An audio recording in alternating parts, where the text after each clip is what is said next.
I have no engine. Roger, no engine. This is gonna be good. Let's roll.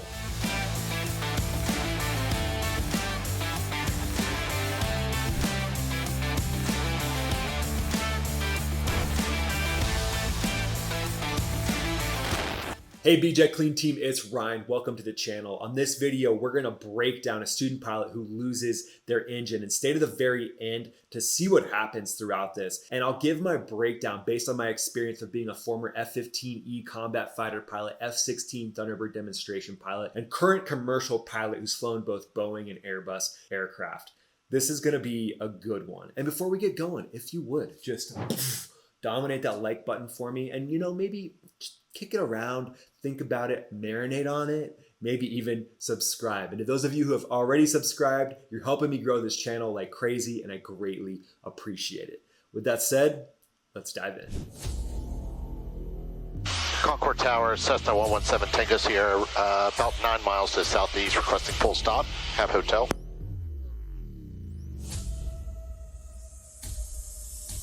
So seeing the RPM drop like that when you haven't commanded it is a crazy feeling in any aircraft, but especially a single engine aircraft. And I kind of felt a little bit of that anxiety when I went from the F-15E, which has 2 engines, to the F-16, which has 1 engine. But at least the F-16 had an ejection seat. Then when I started flying commercial aircraft like the 737 and the Airbus A220, I was like, wait, what? There's no ejection seat? And honestly, there was like a little bit of like, what? This doesn't make sense to me. And it just takes you a little while to get over it. But I know at this point, if he's seeing this RPM gauge right now, there's just something inside of you that's like, and you just feel like your heart drops.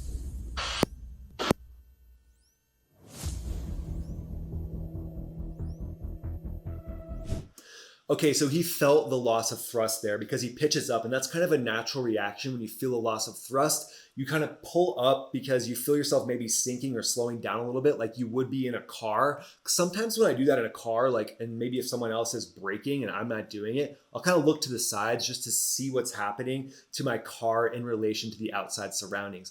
And it's no different when you're in a plane. You want to look out and see, am I sinking a little faster? Am I slowing down a little bit? What's going on? So that's part of it. It says he's scanning for a landing spot as well. Yeah, that's definitely going to happen because I think your brain is like, oh, okay, worst case scenario, where do I go? Now there is going to be a little bit of a delay built in because we're not robots yet. And let's try to keep it that way for, a little bit longer, okay, guys? But it's going to take you a second because there's going to be this like distortion of time where you just don't understand what's going on. And you're like, I was just out for a nice flight on a Sunday. Now I'm having engine problems. Pfft, I want my money back.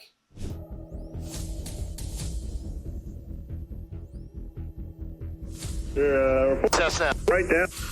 2. Concord Tower, Cessna 117 Tango Sierra, I'm identing. I'm losing my engine. Who says having engine trouble? Cessna 117 Tango Sierra. I'm sputtering in and out and losing power. I've pulled carb heat. Everything else is in the green. Looks like my oil pressure has dropped. All right, well, you can proceed direct to the runway 117 Tango Sierra, clear to land, and I'm ready for you.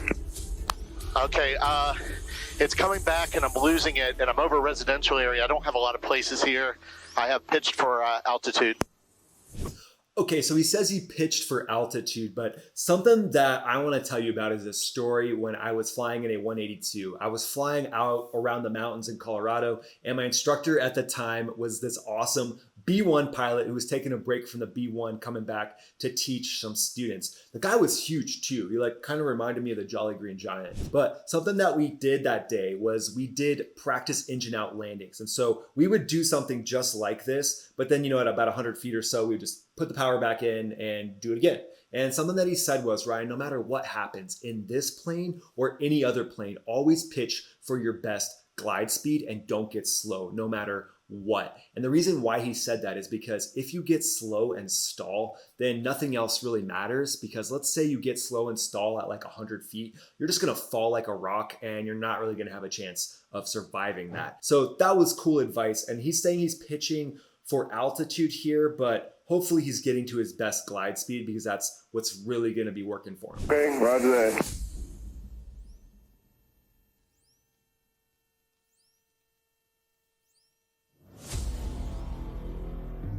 Okay, so he says he entered 7,500 versus 7,700. 7,500 is actually the hijacking code. 7,700 is the emergency code. So what might happen with the hijacking code is he gets intercepted by some fighters. I mean, that would just add insult to injury at this point. Like, could you imagine, like, if they showed up on his wing and they're like, "We need you to land right now," and he's like, "I have to land right now. I don't have an engine." They're like, "No excuses. We need you to land right now." He's like, "Dude, what do you want me to do?" But at this point, it's also important to remember that there's 3 priorities, and it's aviate, navigate, and communicate. So putting in your squawk code, while it's something that's been trained into the student pilot, I don't fault him for trying to do it because maybe someone could locate him after he rolls out after landing if it works out for him. But it also is important to focus on the primary task at hand, which is to fly the jet and focus on the flight path, hit that best glide speed, and land safely. But nerves are kicking, you kind of fall back on some of your initial instincts, so don't fault the student pilot at all for doing that. Quick story, if you'll humor me for 1 second. So I was actually flying my first flight after getting my private pilot's license. I was out in a 182 and I took one of my family friends up with me. This dude was this older Army colonel. He was like this jacked guy, kind of reminded me of Jocko Willink. We got in the plane and we blasted off. We were flying around some mountains in Colorado, just enjoying the sights. We were doing some steep turns, just enjoying the day. And then all of a sudden I realized that my radio wasn't really transmitting and it kind of confused me. And I started to look at the electronics and I was seeing like lights sputtered on and off. And I realized that I was losing full electronics. So eventually we lost all electronics in the whole plane. All we could do was just talk to each other by pulling our headset away from our ears and being like, "Hey, what's going on? What do you see? What's happening?" And I told him, I was like, "Hey, we have complete electrical failure. I'm getting into a checklist." And so I started going through a checklist and then he found like this binder in the back of the plane. I don't even know how that thing got in there. And he starts going through this binder that had like diagrams of like the electrical system in there. I was like, what is happening right now? So I completed my checklist and then I just took a second and I was like, okay, what are my priorities? What has my instructor told me to do?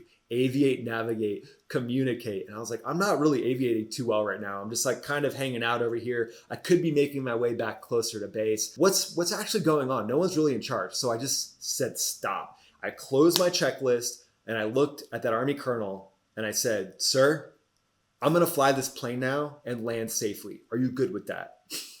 And he was like, yeah, absolutely. But I think he was just looking for me to be a little bit more assertive, to take action and to focus on the primary mission and primary objective, which is landing the plane. So we ended up going back to a reporting point. I knew that people would notice me at that point, and then we started heading into the runway. As I got closer to the runway, I saw a light gun signal from the tower. It was a green light. I knew that was a good sign. Never thought I'd actually see those things.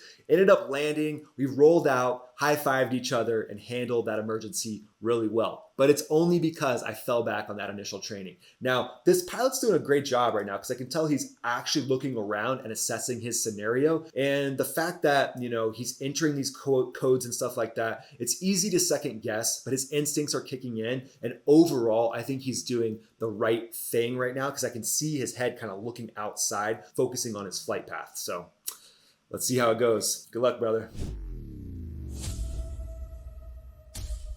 I have lost full engine power.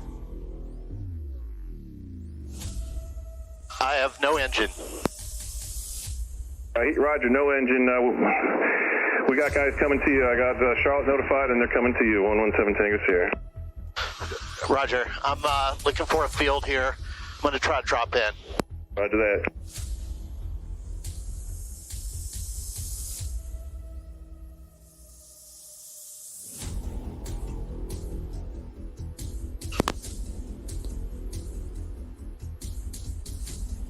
I'm going to attempt a landing in a field right now. 117 Tango Sierra, Roger. I notified Charlotte. They got people sending as soon as they can to you.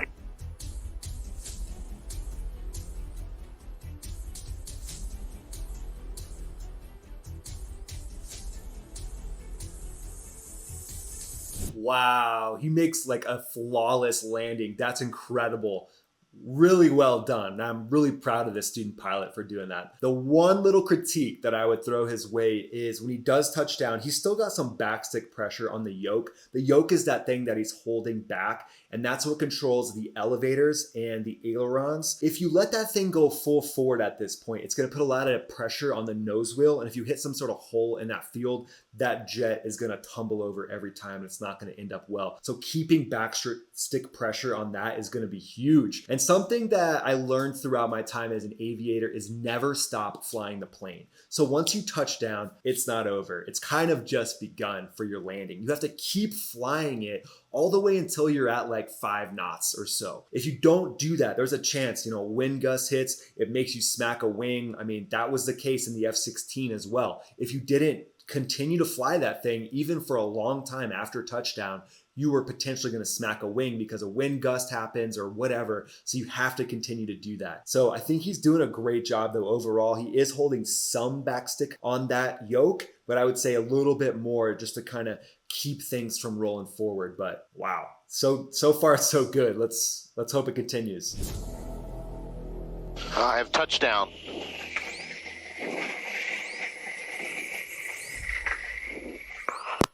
Holy. Wow, so overall, really well done. I'll just say it's easy to second guess yourself, and I'm sure the student pilot went back 1,000 different times and thought of different things to do, but all is well, that ends well, and he's now able to walk away from that aircraft without a scratch. And I think that plane's completely good to go. So a good landing is a landing you can walk away from. A great landing, and one that you should be striving for, is one where you can use the plane again. That's something that my instructor always used to say. Thanks so much for being here, guys. Again, congratulations to the student pilot. I'll link to his video in the description. Really glad you guys were here to see this video. And if you want to see any other subjects, comment below. You can also send me those things on Instagram. It's at BJetClean. Send me aviation stories and videos. Would love to break them down. Most of all, have a great day and smash that like button and maybe even subscribe.